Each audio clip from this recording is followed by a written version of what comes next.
So mga tol, nagflex po na maangas na kotse si newly crowned WBC welterweight world champion Ryan Garcia. Sobrang ganda nga po ng sasakyan ni Ryan mga tol, dahil automatic na nagbubukas yung pinto ng kanyang kotse. Marami po ang nagsasabi na bagay daw sa kanya yung sasakyan. Mukhang hindi pa naganap ang laban niya kay Barrios mga tol. Nabili na po yan ni Ryan. Ginamit pa po kasi yan ni Ryan noong araw ng laban niya kay Barrios. Sa post naman po ng Ring Magazine, tinatanong kung sino daw ba dapat ang makalaban ni Ryan Garcia. 3 boksingerong nga po ang inilagay dyan. Yan po ay sina Shakur Stevenson, Devin Haney at Rolly Romero. So sino para sa inyo ang dapat na labanan ni Ryan? Sa kabilang banda naman mga tol, pinsan ni Floyd Mayweather Jr. na nagmimit sa kanya ngayon na si Likay, nagsalita na tungkol sa laban ng Floyd Mayweather Jr. versus Manny Pacquiao rematch. Ayon po sa pinsan ni Mayweather mga tol, nakita umano nila na bumagal na si Manny Pacquiao, pero si Floyd Mayweather Jr. Hindi pa daw bumabagal. Nakita na nga daw nila yung pagbagal ni Manny Pacquiao sa laban pa lang dito kay Yordenis Ugas, kung saan natalo si Pacquiao via unanimous decision.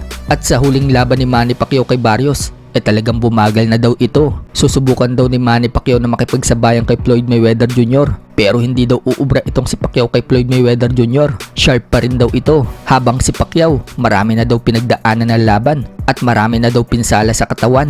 Pero ang pinsan niyang si Floyd Mayweather Jr., hindi pa daw ito napipinsala sa mga laban. Napaka-sharp pa rin daw nito at malakas pa rin. Kaya susubukan daw ni Manny Pacquiao na makipagsabayan. Pero easy lang daw itong patatahimikin ni Floyd. Yung tipong hindi daw ito makaka-score sa kanya. Sa ibang banda naman mga tol, nagsalita na po ang strength and conditioning coach ni Manny Pacquiao na si Justin Fortune. Sinabi po ni Fortune mga tol na tatalunin daw ni Manny Pacquiao si Mayweather sa rematch. Bagamat talented fighter daw itong si Mayweather, umaasa pa rin si Fortune na mananalo si Pacquiao. Nakapokus daw ngayon si Pacquiao at i-execute umano nila ang game plan para dito kay Mayweather. Sa ibang banda naman mga tol, former world champion na si Paulie Malignaggi, sinabing tatalunin umano niya si Manny Pacquiao ngayon. Kahit daw bigyan pa si Pacquiao ng extra help na gusto nito, pero sa edad daw ni Manny Pacquiao na 47, hindi daw nito matutulungan si Manny Pacquiao na bumalik yung dati nitong lakas. Kaya tatalunin daw niya si Manny Pacquiao kung sakaling magharap daw sila ngayon. Sa edad daw ni Manny Pacquiao, wala na daw snap ang suntok niya. So anong masasabi niyo sa pahayag ni Paulie Malignaggi? I beat Pacquiao right now. Okay,